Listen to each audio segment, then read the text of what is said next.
Meus irmãos, boa noite. Quero saudar a amada igreja com a graça e a paz do nosso Senhor Jesus Cristo. Amém? Queridos, eu quero convidá-los a abrirem a palavra do Senhor no livro de Jó, capítulo 1. Vamos ler do versículo de número 1 ao 5. Jó, capítulo 1, versículo de número 1 ao 5. Acompanhem com alegria, acompanhem com fé e acompanhem com reverência a leitura da palavra do Senhor, que assim diz. Havia um homem na terra de Uz, cujo nome era Jó, homem íntegro e reto, temente a Deus e que se desviava do mal. Nasceram-lhe 7 filhos e 3 filhas. Possuía 7.000 ovelhas, 3.000 camelos, 500 juntas de bois e 500 jumentas. Era também muito numeroso o pessoal ao seu serviço, de maneira que este homem era o maior de todos os do Oriente. Seus filhos iam às casas uns dos outros e faziam banquetes, cada um por sua vez, e mandavam convidar as suas 3 irmãs a comer e beberem com eles. Decorrido o turno de dias de seus banquetes, chamava Jó a seus filhos e os santificava. Levantava-se de madrugada e oferecia holocaustos, segundo o número de todos eles, pois dizia: talvez tenham pecado os meus filhos e blasfemado contra Deus em seu coração. Assim o fazia Jó continuamente. Vamos orar? Pai querido, nós queremos em primeiro lugar te agradecer, te louvar porque estamos aqui reunidos para ouvir a tua palavra, para ouvir o Senhor falar. Obrigado, Deus querido, por essa rica oportunidade que o Senhor nos dá. Queremos pedir, Deus querido, que o Senhor ilumine as nossas mentes, nos dando o entendimento da tua santa palavra, mas ao mesmo tempo, Deus querido, que o Senhor também nos dê o poder para viver aquilo que o Senhor tem a nos ensinar nesta noite. Pedimos isso, Pai querido, em nome do Senhor Jesus Cristo. Amém. Meus irmãos, não sei se vocês já viram alguns vídeos no YouTube que falam sobre elefantes na Índia. Se você tiver a curiosidade de olhar em algum momento, você vai ver que a história dos elefantes na Índia é bem curiosa. Na Índia, os fazendeiros ainda usam muitos elefantes para fazer o trabalho pesado, como, por exemplo, arrancar a árvore do chão, carregar cargas mais pesadas. E, na verdade, não deixa de ser uma boa escolha, porque os elefantes são fortes, são poderosos, e eles podem ajudar muito nesse trabalho. Mas a pergunta que nós fazemos é: como os fazendeiros conseguem dominar e controlar esses elefantes? Como controlar um animal tão grande, tão forte e tão poderoso? Eles ficam, de fato, sob total domínio desses fazendeiros. E os elefantes fugirem não é uma preocupação dos fazendeiros, por exemplo, à noite. E tudo que eles fazem é pegar um pedaço de corda, amarrar em uma das patas daquele poderoso animal, daquele poderoso elefante, e amarrar a outra ponta dessa corda em uma estaca.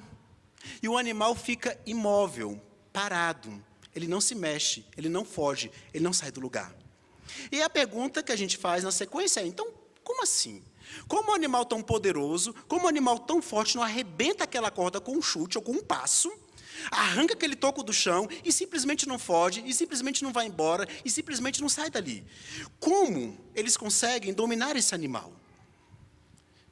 E aí, para você entender essa história, você precisa ir à infância do elefante, entender o que acontece na infância desse elefante. Quando o elefante é apenas um bebê, o fazendeiro ele tira o elefante da mãe e acorrenta o elefante numa árvore, uma árvore grande, forte. E aquele elefante bebê tenta várias vezes fugir, mas ele não consegue. Há um ponto que se formam feridas em suas patas. Há um ponto que, chega a alguns casos, que ele tenta por meses fugir dali, e a corrente chega a tocar no osso do elefante. Tanto que ele tenta. Chega um determinado momento que ele desiste. Ele para de tentar. A partir desse momento, então, o fazendeiro troca a corrente por uma corda, a árvore por uma estaca. E todas as vezes que o elefante sente uma pressão em uma de suas patas, ele simplesmente desiste de tentar. Ele não tenta. Qual é que é o grande problema? É um animal forte, é um animal poderoso, mas é um animal que tem correntes na mente. Esse é o grande problema, muitas vezes, de nós também. Muitas vezes nós, em Cristo Jesus, temos toda a condição de dizer não a várias mazelas, a vários pecados, a várias influências. Somos fortes, somos em Cristo, sim, poderosos, mas muitas vezes temos correntes mentais, de formas de pensar, de estilos de vida, de projetos de vida ou de falsas crenças que nos amarram, que nos prendem. Hoje nós vamos olhar para Jó e nós vamos tentar entender um pouquinho disso. Como é ser um homem ou uma mulher libertos de fato? Libertos em todo o sentido, com a mente liberta, com os movimentos libertos, com a vida liberta, o estilo de vida liberto, que vive para a glória de Deus em qualquer momento, em qualquer circunstância. Com os sentimentos libertos, com as crenças libertas, com os desejos do coração libertos. Jó hoje vai nos ensinar. Por quê? Porque Jó é uma das principais figuras, imagens e modelos que nós temos nas Escrituras a respeito dessa situação. Geralmente, quando a gente fala de Jó, a gente fala do sofrimento de Jó e da paciência de Jó. Eu não quero falar do sofrimento e da paciência de Jó. Eu quero falar daquilo que sustentou Jó, que deu o calibre, a força para Jó passar por tudo pelo qual ele passou. Como Jó conseguiu passar pelo sofrimento pelo qual passou, sem pecar, sem blasfemar contra Deus? Como Jó conseguiu passar por tudo que ele passou, perdendo filhos, perdendo bens, perdendo servos, perdendo saúde, sem negar a fé? O segredo está nesses 5 primeiros versículos do livro de Jó. O segredo está aqui. E o texto vai nos mostrar uma figura de Jó, uma expressão, na verdade, algumas fotografias da vida de Jó, para que nós possamos entender, então, como é ser um homem e uma mulher conforme o chamado de Deus.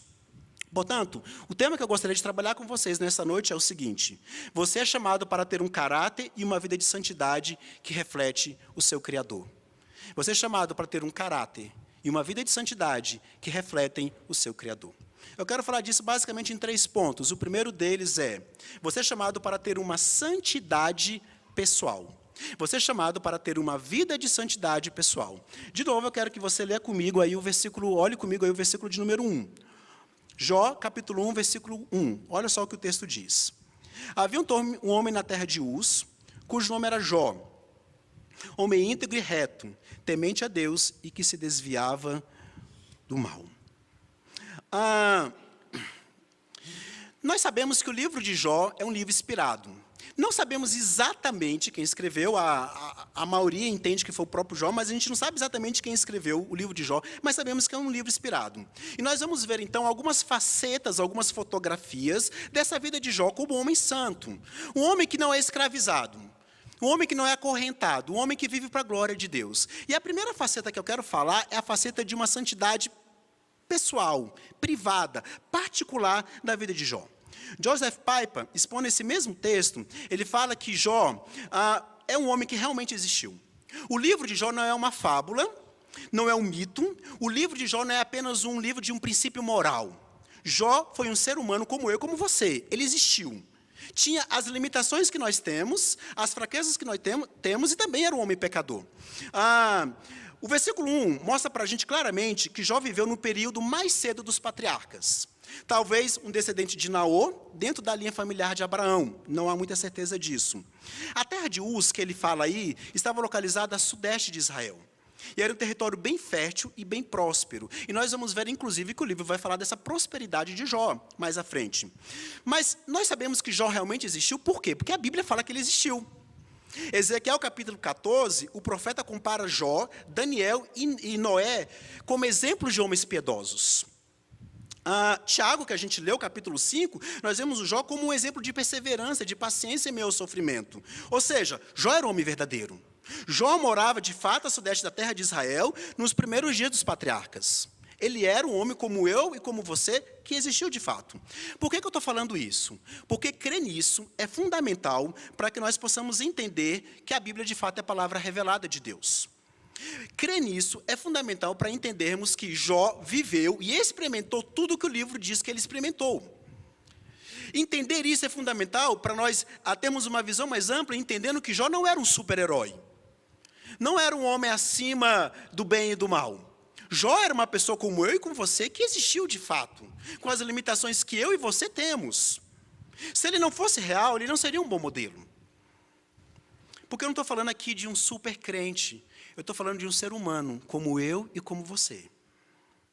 Então, o que nós temos aqui nas Escrituras a respeito dessa santidade de Jó, vamos analisar as 4 características que o texto, no versículo 1, nos expõe a respeito dessa santidade privada, pessoal de Jó. Primeira coisa que o texto fala é que Jó era um homem íntegro.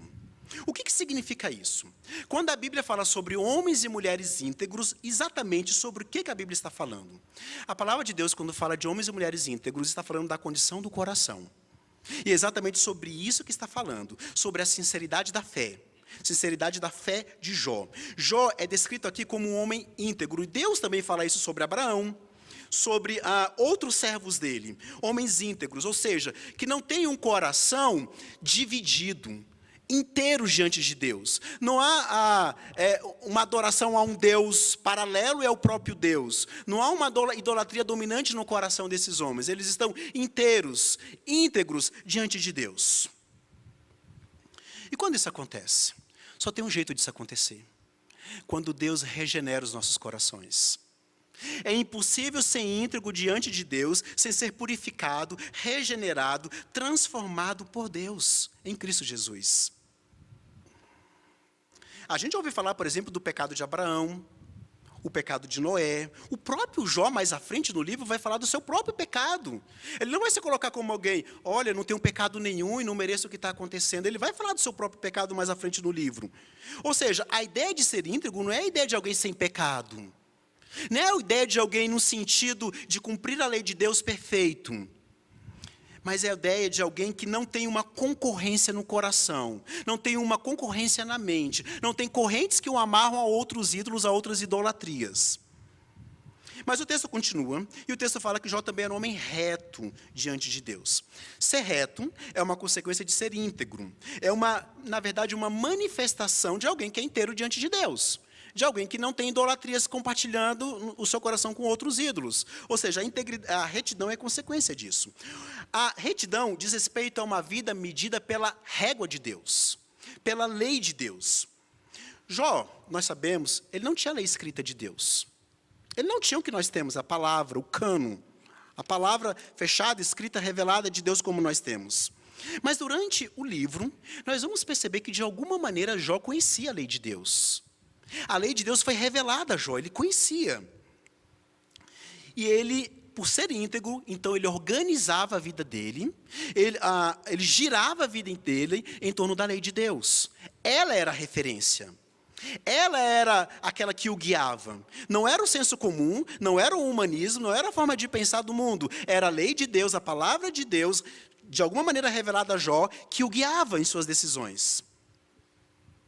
Então, quando as Escrituras falam que Jó era um homem reto, elas querem dizer que Jó tinha uma vida de acordo com a lei de Deus, de acordo com a palavra de Deus. O reto ama a palavra de Deus, o reto ama a lei de Deus, o reto ama viver para a glória de Deus. O reto, quando cai, ele se arrepende profundamente por ter caído, porque ele quebrou a lei de Deus. E essa era a referência de Jó. Jó distinguia o certo do errado pela lei de Deus. Jó entendia que a forma como ele deveria viver era pautada pela lei de Deus. Ele tinha uma cosmovisão bíblica. O texto continua e fala ainda que Jó era temente a Deus. Bom, o temor ao Senhor já é também consequência de ser íntegro e reto diante de Deus. O temor ao Senhor surge do conhecimento que passamos a ter do quão maravilhoso Deus é, do quão grandioso Ele é. Mas, mais uma vez, isso só acontece quando estamos em Cristo. Se você é um cristão e não teme ao Senhor, você está na tolice. E se você não é um cristão, eu te chamo esta noite para temer ao Senhor em Cristo Jesus. Thomas Watson, em seu livro que fala sobre a verdadeira religião, ele nos traz uma descrição, com base no livro de Malaquias, do que significa o temor ao Senhor. Ele afirma que o temor ao Senhor é bem diferente do temor do mundo, pois o temor do mundo nos faz fugir de Deus. O temor ao Senhor nos faz nos aproximar de Deus. Vocês lembram do que acontece no Monte Sinai? Lembra quando o povo fica apavorado diante dos relâmpagos, dos trovões, dos tremores? Então Moisés vira para o povo e fala uma coisa bem interessante. Ele fala assim: não temais, porque o Senhor colocou o temor no vosso coração para que não pequem contra Ele. Estranho essa afirmação. Como assim ele fala para não temer e fala que Deus colocou o temor no coração? O que ele está querendo dizer com isso? Então, Thomas Watson ele nos explica. Ele explica assim, a ideia do que está sendo colocado ali, é que nós não devemos temer a Deus a ponto de fugirmos de Deus, mas devemos temer a Deus a ponto de não pecarmos contra Deus. Tememos a Deus a ponto de amar a verdade de Deus e amar a lei de Deus. A maneira, talvez uma ilustração interessante para você entender isso, é você entender uma boa relação entre pais e filhos. Numa boa relação entre um pai e um filho, um bom filho vai temer desagradar o seu pai. Por quê? Porque ele sabe que vai ser disciplinado. Mas, ao mesmo tempo, o bom filho quer ficar perto do pai. Ele quer o carinho do pai, ele quer o colo do pai, ele quer a palavra do pai, ele quer o aconchego do pai, ele quer estar perto do pai, ele quer sair com o pai. Mas ele teme porque sabe que será disciplinado se desobedecer o pai. Ou seja, é um temor que não afasta, aproxima. Se a relação sua com o seu filho está te afastando do seu filho, é porque o temor não está na balança correta, não está no peso correto. Porque o temor que um filho tem que ter pelo pai aproxima o filho do pai, assim como o temor que nós temos por Deus nos aproxima de Deus. Thomas Watson ainda continua falando sobre esse assunto. Ele diz que Deus nunca nos dá temor, sem no mesmo pacote nos dá outras obras da redenção, como fé, esperança, paz e amor. É mais ou menos assim. Pensa num pescador que vai pescar com uma rede. A rede na parte de cima ela tem isopor e na parte de baixo ela tem chumbo. Thomas Watson fala o seguinte, ele fala assim, a parte de cima da rede, que é o isopor, é a fé, a esperança, o amor e a paz. A parte de baixo, que é o chumbo, é o temor. Para que a rede fique estirada e para que ele possa pescar, tem que ter o isopor e o chumbo. Se tiver só chumbo, ela afunda. Se tiver só isopor, ela fica flutuando. Thomas Watson fala então o seguinte, se a sua relação com Deus é só baseada no temor e no medo, você vai afundar. Você vai ficar sempre em profunda tristeza, em profundo pesar, em profundo medo. Mas, ao mesmo tempo, se ela é só baseada em fé, esperança e amor, você vai ficar flutuando em autoconfiança. Então, ele fala, as duas coisas são necessárias para o temor ao Senhor. Você precisa temer ao Senhor, mas, ao mesmo tempo, ter fé, esperança e amor. Para você não ficar flutuando em autoconfiança e, ao mesmo tempo, não se afogar no medo e se afastando de Deus. Jó era um homem assim. Mas o texto continua e fala que Jó também era um homem que se desviava do mal. Se desviar do mal é um resultado, é uma consequência de ser temente a Deus. Se você teme a Deus e ama a Deus, o pecado vai ser repulsivo para você.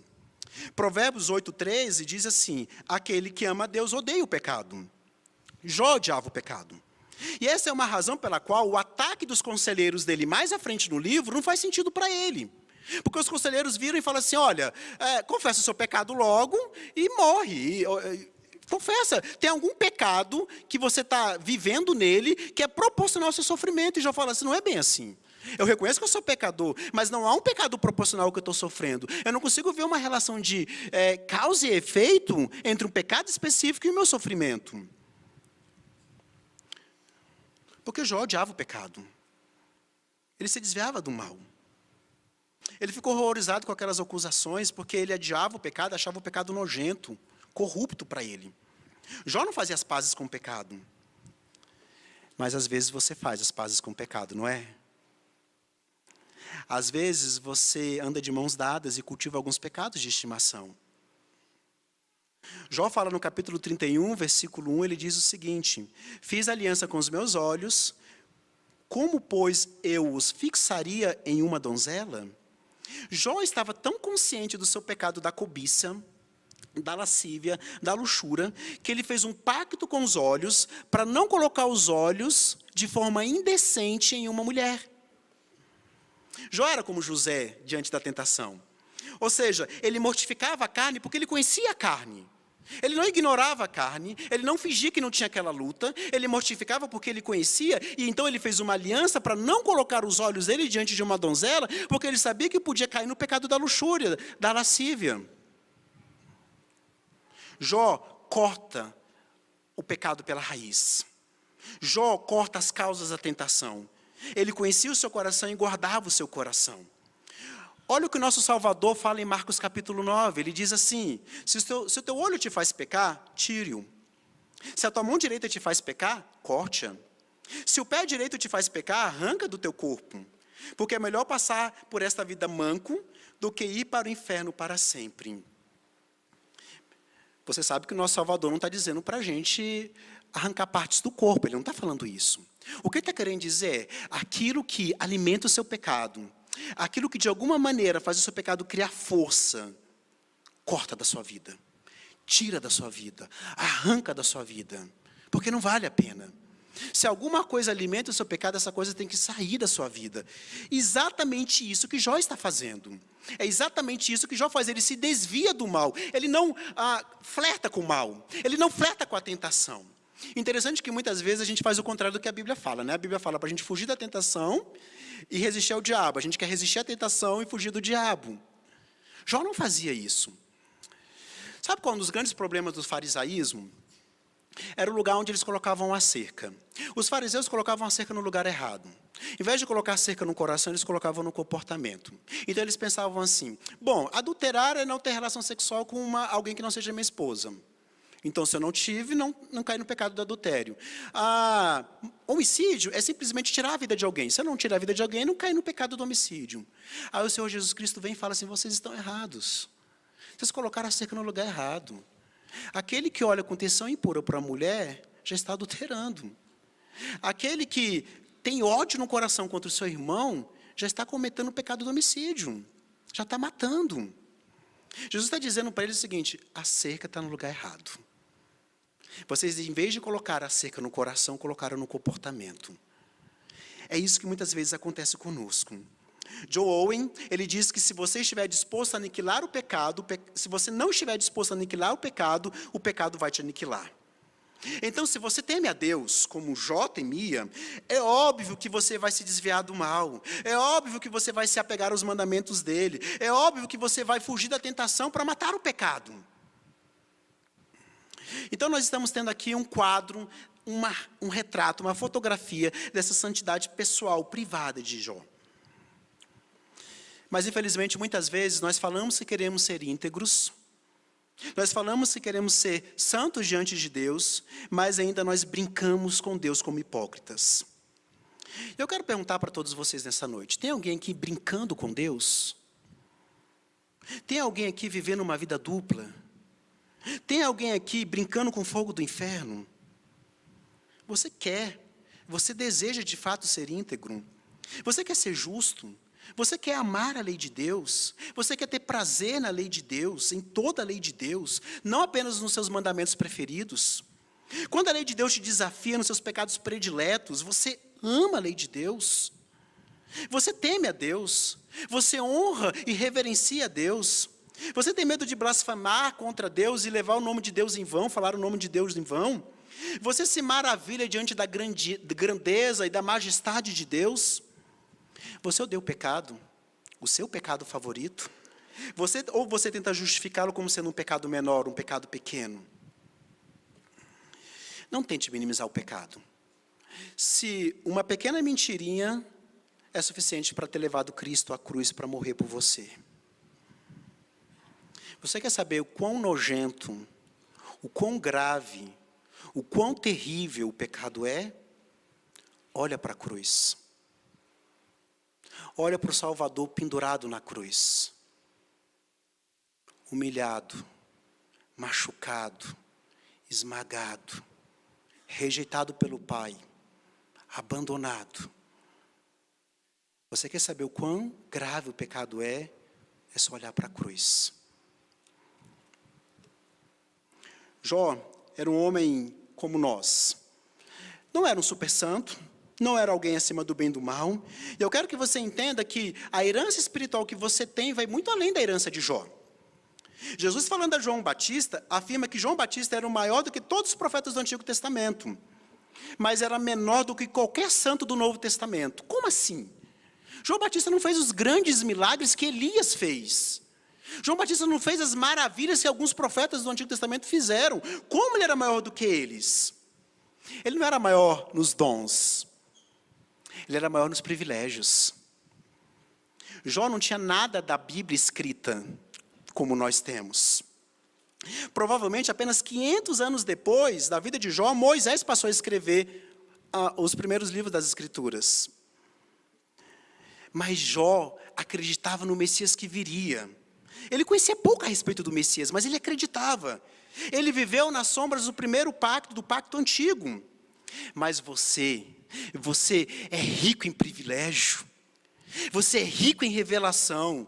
Você não vive na sombra do pacto antigo. Você vive na luminosidade do sol do novo pacto. Você tem a revelação completa de Cristo nas Escrituras. Você tem o Espírito Santo habitando em você. Você é unido a Cristo, que morreu por causa do seu pecado e morreu para te dar vida. Você é unido ao Cristo que foi rejeitado para que você seja aceito. Você é unido ao Cristo que foi abandonado para que você seja abrigado. Você é unido ao Cristo que foi deixado lá para que você seja aceito pelo Pai. Então não me diga que você não consegue ser como Jó. Todos nós, nessa noite, deveremos superar Jó em santidade pessoal. Porque Jó era descrito como reto, íntegro, temente a Deus, que se desviava do mal. Então nós temos a mesma condição, não porque somos fortes, mas porque o nosso Cristo nos fortalece e nos dá os meios de graça para que a gente caminhe conforme o chamado dele. Meios esses que Jó não tinha, mas assim, ainda assim ele andava. Jó temia a Deus com um pouco de revelação que ele tinha. Quanto mais você pode temer a Deus com tanto de revelação que você tem. Você tem muito mais motivo para odiar o pecado, porque você viu o que o pecado fez com Jesus na cruz do Calvário. Então não dê desculpas. Não olhe para Jó falando assim, Jó era um homem super crente e tal, era diferente, eu não consigo viver isso. Eu não consigo passar pelo sofrimento como Jó passou, eu não consigo viver como Jó viveu. Então o nosso alvo é ser descontente com algo menor do que aquilo que Jó viveu. O nosso alvo é não nos contentar com uma santidade menor do que a santidade que o próprio Jó viveu. Sim, a gente vai cair. Sim, a gente vai pecar. E vamos precisar pedir perdão e ser levantados pelo Salvador quando caímos. Mas você tem o perdão e você tem o poder vindo do Salvador para viver conforme o chamado de Deus.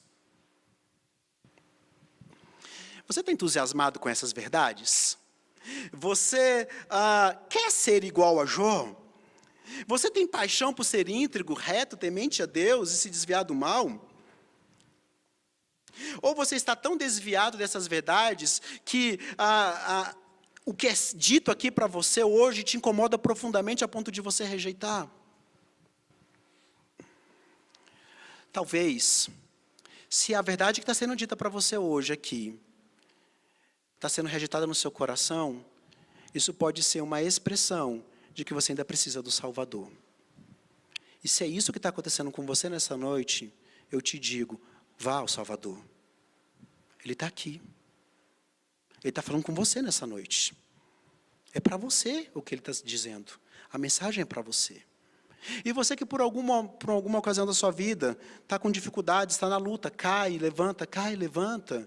Esse mesmo Salvador está aqui para te erguer novamente, para caminhar com você, para te fortalecer na caminhada, para te libertar das correntes mentais que muitas vezes te aprisionam.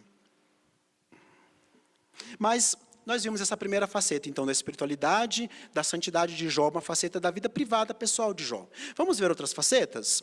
A segunda faceta, então, da espiritualidade de Jó, é que Jó,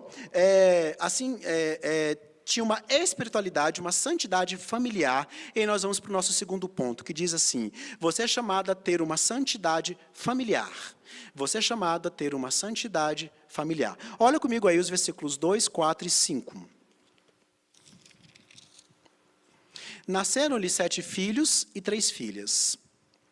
Seus filhos iam às casas uns dos outros e faziam banquetes, cada um por sua vez, e mandavam convidar as suas 3 irmãs a comerem e beberem com eles. Decorrido o turno de dias de seus banquetes, chamava Jó seus filhos e os santificava. Levantava-se de madrugada e oferecia holocausto segundo o número de todos eles, pois dizia, talvez tenham pecado os meus filhos e blasfemado contra Deus em seu coração. Assim o fazia Jó continuamente. Jó foi abençoado com uma família numerosa. E quando você olha para o Antigo Testamento, isso é um sinal de bênção, uma família numerosa. Jó tinha 7 filhos e 3 filhas. E os filhos de Jó também eram prósperos. O texto fala que eles tinham suas casas, eles se amavam, e eles constantemente estavam juntos e tinham prazer em estar juntos. Mas a chave para isso é que Jó cultivava uma espiritualidade, uma santidade familiar. Joseph Piper, falando desse texto, ele fala o seguinte, que nós podemos deduzir que os 10 filhos de Jó eram convertidos. Ele faz a seguinte afirmação: que pista nós temos, então, que nos mostram que os 10 filhos de Jó poderiam ser convertidos? Ele diz que é uma pista no capítulo 42 do livro. Quando Deus ele restaura Jó, ele dá tudo em dobro para Jó, não é? Por exemplo, Jó tinha 7.000 ovelhas, Deus dá 14. Jó tinha 13.000 camelos, Deus dá 6.000. Jó tinha 500 juntas de boi, Deus deu 1.000. Jó tinha 500 jumentas, Deus deu 1.000. Mas Jó tinha 3 filhas e 7 filhos, e Deus deu o quê? A mesma quantidade. Deus não deu o dobro.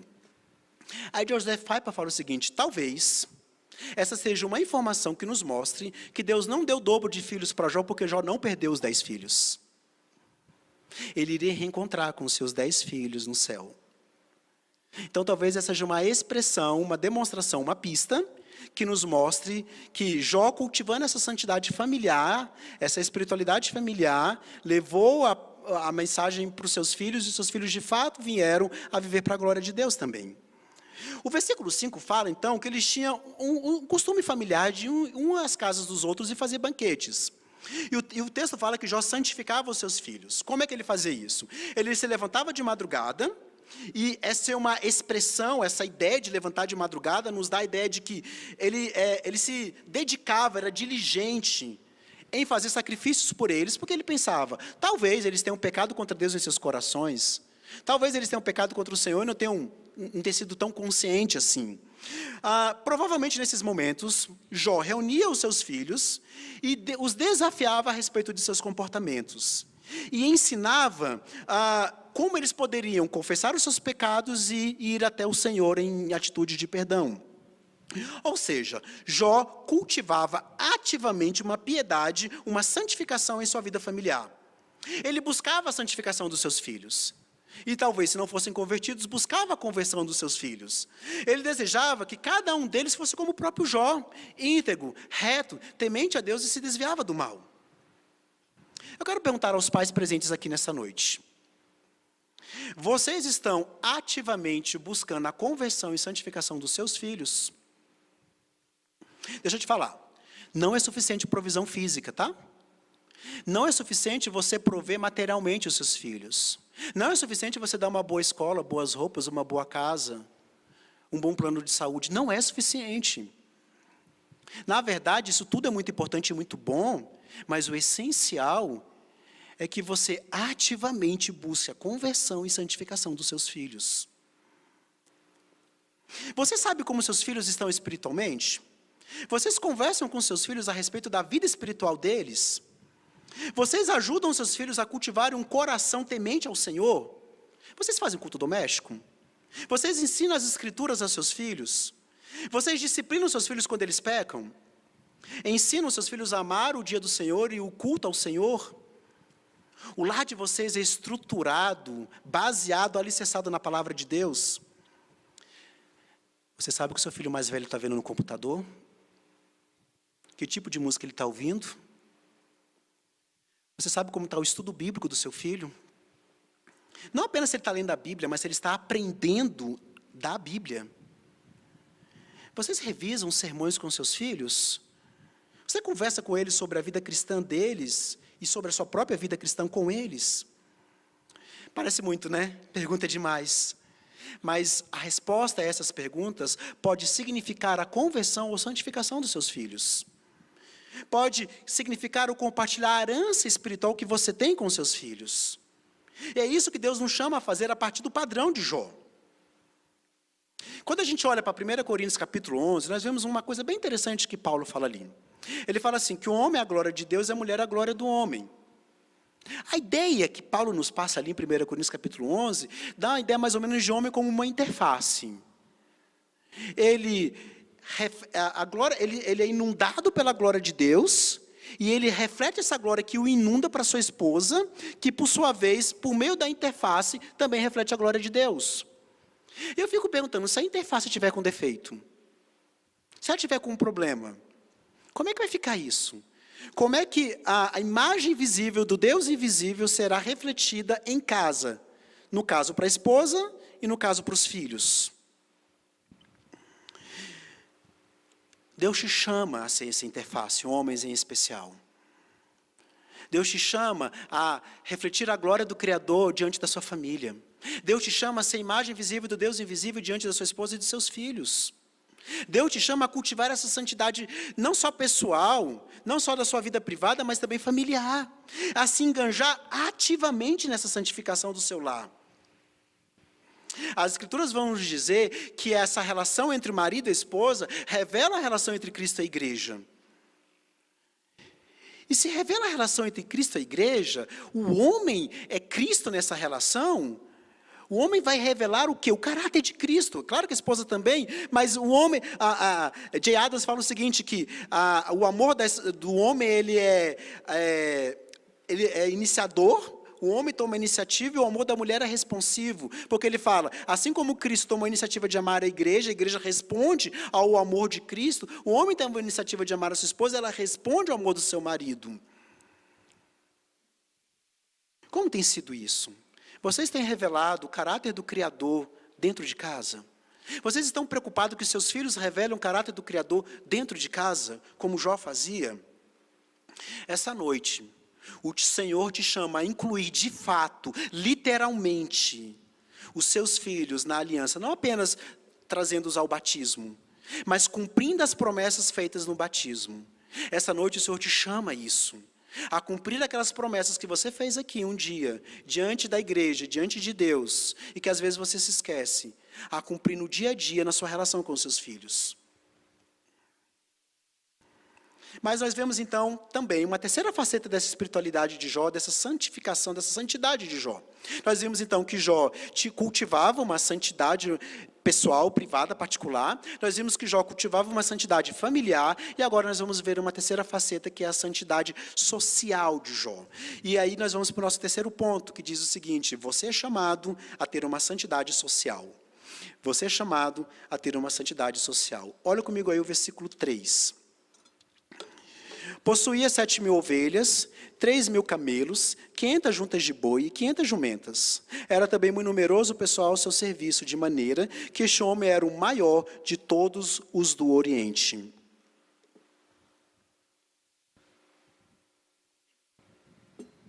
Nós temos muitos cristãos que têm um estilo de santidade pietista.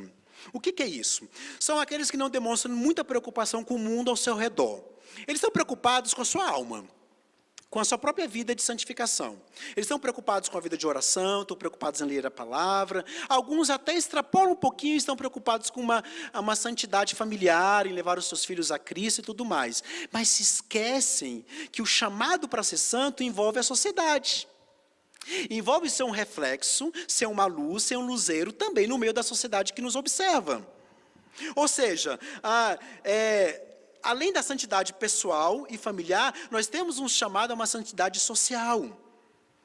E muitos, às vezes, falham nessa santidade social. Jó, ele era um homem que vivia essas 3 esferas de santidade: pessoal, familiar e social. Ele tinha uma preocupação em usar todos esses bens que nós lemos aqui, não só para o bem dele e da sua família, mas para o bem do próximo também.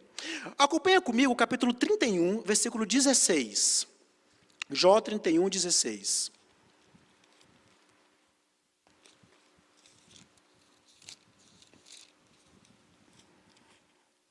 Olha só o que o texto fala. Agora dentro de mim se me derrama... 31, estou no 30.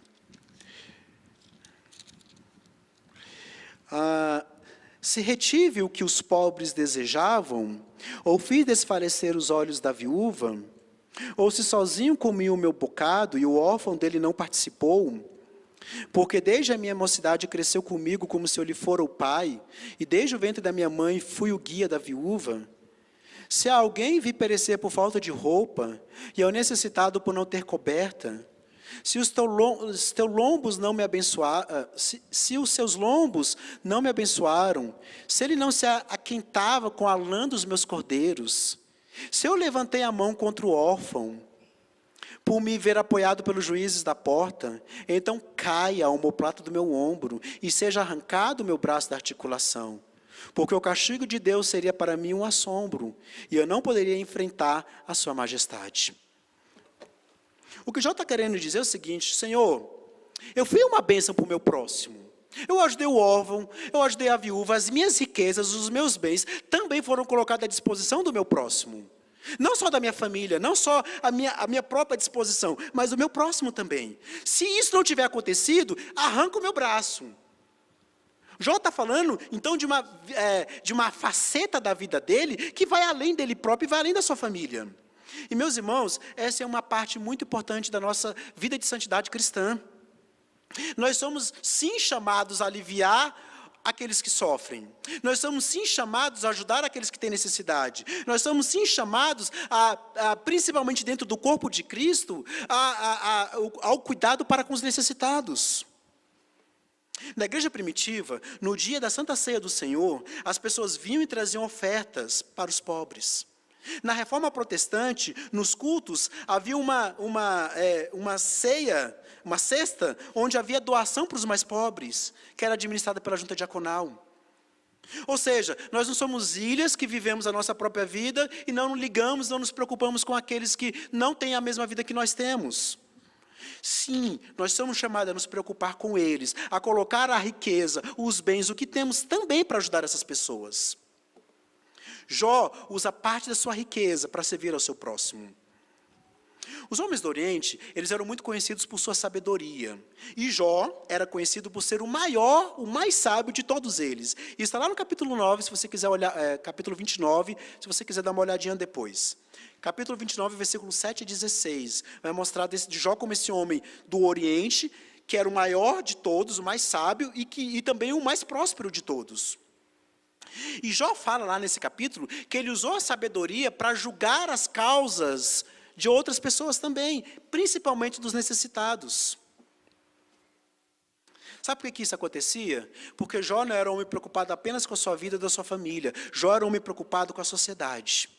Jeremias capítulo 29, versículo 4 a 7, diz assim: edificai as casas e habitai nelas. Plantai pomares e comei o seu fruto. Ou seja, está falando, olha, façam o bem da sua família, não tem problema nenhum com isso. Tomai esposa, gerai filhos, e dai vossas filhas a maridos, para que tenham filhos e filhas. Multiplicai-vos e não vos diminuais.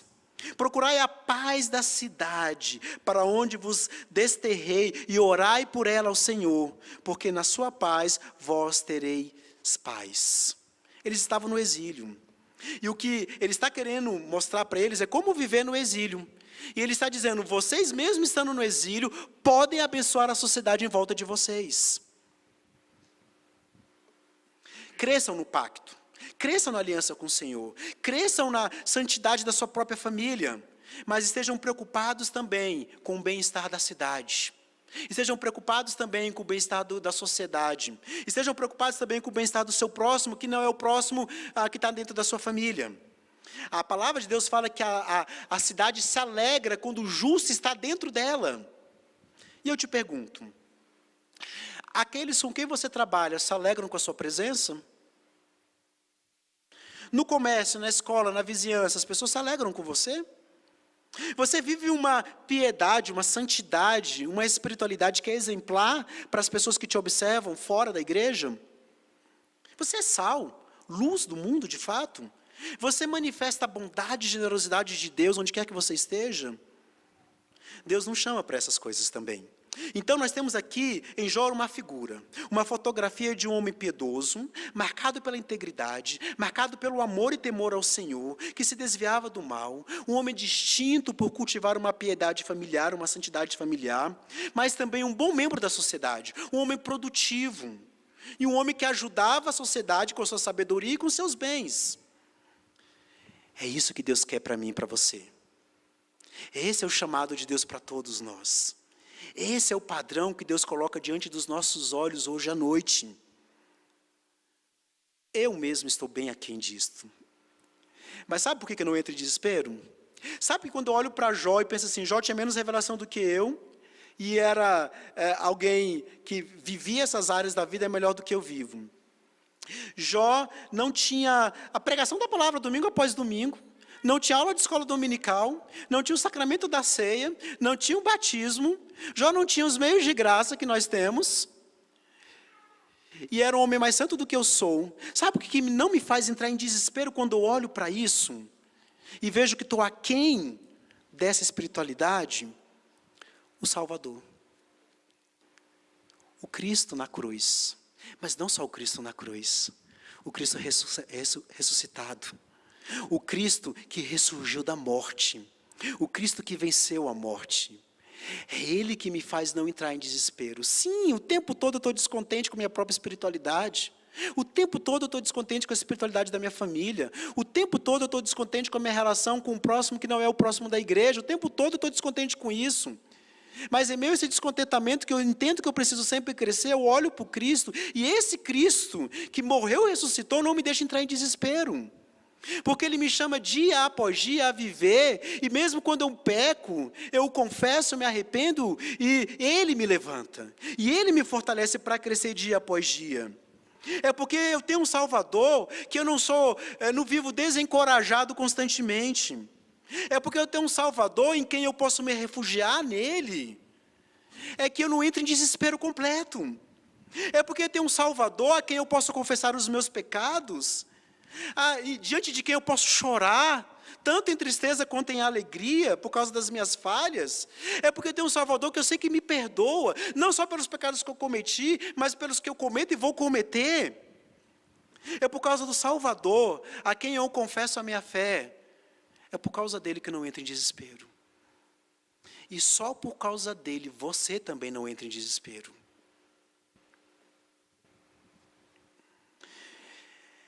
A mensagem dessa noite é para você que está aqui. Deus não te trouxe aqui à toa. Se você veio e ouviu, Deus queria falar com você. Eu não sei como é que é a sua vida, eu não conheço você, eu não sou pastor dessa igreja, eu não conheço os corações de vocês. Mas o Salvador conhece. Eu quero falar para você nessa noite, que não tem esse Salvador ainda, que ainda não professou sua fé em Cristo Jesus. Eu quero dizer que tudo isso aqui só é possível com Ele no coração. Tudo isso aqui que nós lemos em Jó só é possível sendo regenerado em Cristo Jesus. Eu quero dizer para você nesta noite, que ainda não acredita nesse Cristo, que não vive para Ele, que Ele ainda não é Senhor da sua vida, que Ele está aqui. Está disposto a ouvir a sua oração. Está disposto a ouvir a sua confissão. E está disposto a te abrigar no reino. E para você que já tem esse Salvador, mas que está falhando, e que sabe que está falhando, que tem algumas dificuldades, o mesmo Salvador está aqui. Eu lembro que uma vez, pregando um livro de Atos, o apóstolo Paulo, certa vez, estava preso e desanimado, cabisbaixo. Ali ele não sabia qual seria o destino dele. O texto fala que Jesus sentou ao lado dele. E Jesus falou com ele, coragem. Eu falo a mesma coisa para você. Jesus não está aqui literalmente sentado ao seu lado, no sentido físico de você vê-lo e tocá-lo. Mas Ele está aqui. Ele está aqui, está falando com você, Ele está te fortalecendo. E Ele está dizendo para você, como Ele disse para Paulo, coragem. Coragem. Você vai vencer a luta contra o pecado. Eu morri por isso. Eu prometi que a boa obra que eu comecei na sua vida, eu vou concretizá-la. Coragem. Não desista de ser como Jó.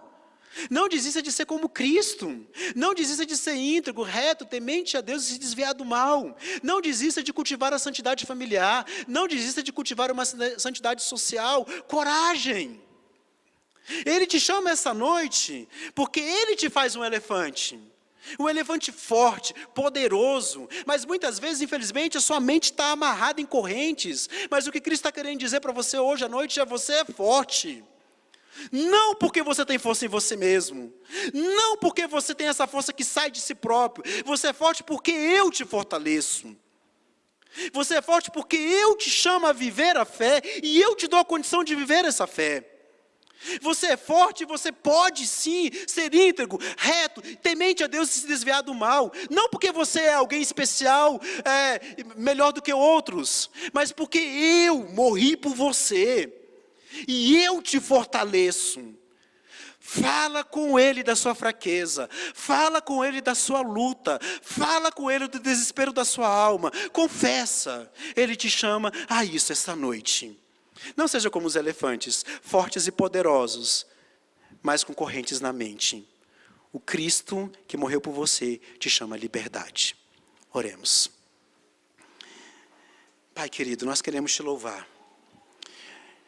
Queremos te louvar pela tua santa palavra, que só a leitura dela já é vida. Só a leitura dela já é libertação. Mas te louvar, Deus querido, porque o Senhor fala aos nossos corações. Obrigado. O Senhor é maravilhoso. Em sua grandeza, o Senhor se preocupa e se interessa por pessoas tão pequenas como nós.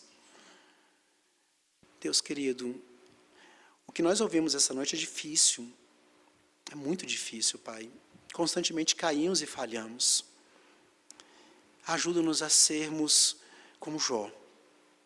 Ajuda-nos a entendermos que somos elefantes poderosos e em Cristo podemos nos desatar das amarras dessa vida.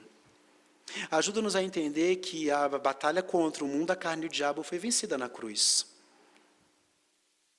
E que porque Cristo morreu e ressuscitou, nós podemos ser íntegros, retos, tementes ao Senhor e nos desviar do mal. Porque Cristo morreu e ressuscitou, nós podemos cultivar uma santidade em nossas famílias.